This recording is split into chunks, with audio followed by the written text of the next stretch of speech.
सफेद बाल देखकर हम लोग शक नहीं करते। अंतिम कष्ट तक बीत गई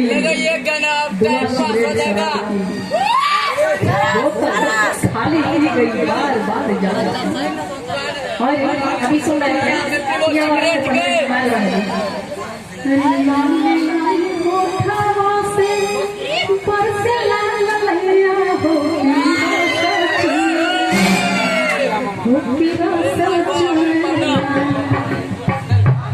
जैसे मामुआ के मोजरा से रास्ता चुएला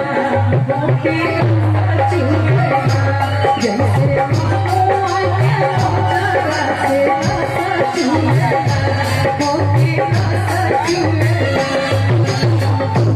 आजा आजा कुछ नहीं खड़ा हुआ और मैं आपसे क्या करूँगी चलते हैं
हमरो 1 मिनट जी जी जी हाँ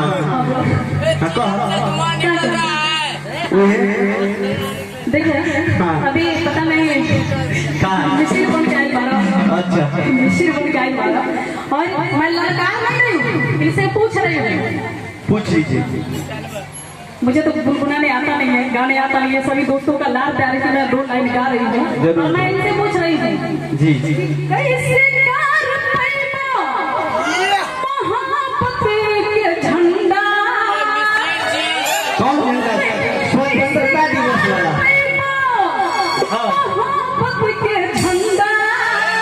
अच्छा मिसिर जी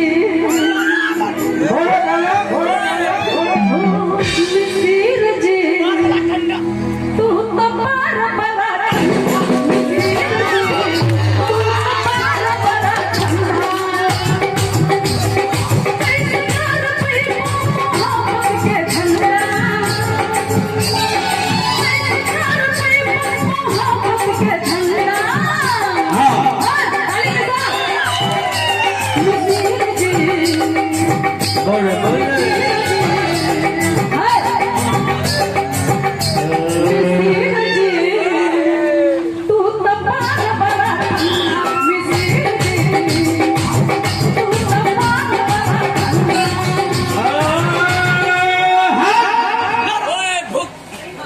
ठंडा बाकी गरम बताएगा हो बता दी।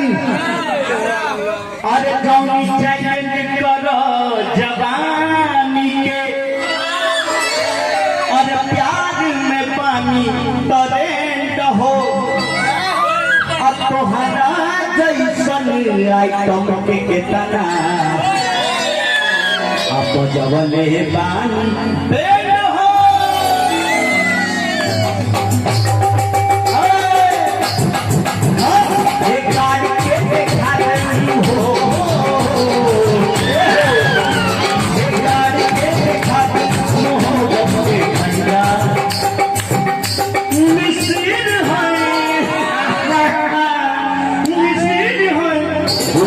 हमके लवंडा मुसीर है पूछिए न हमके लवंडा हो जाई तूफान मिनट में तो ठंडा हो जाई तूफान मिनट में तो ठंडा मुसीर है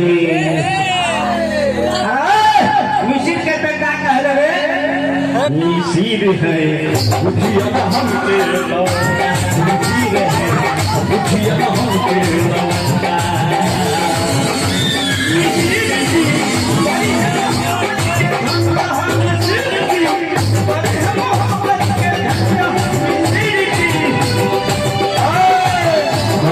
के झंडा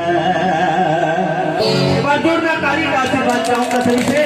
धन्यवाद। और मैं ये माइक्रोफोन भाई अनिल जी को थमाना चाहूंगा और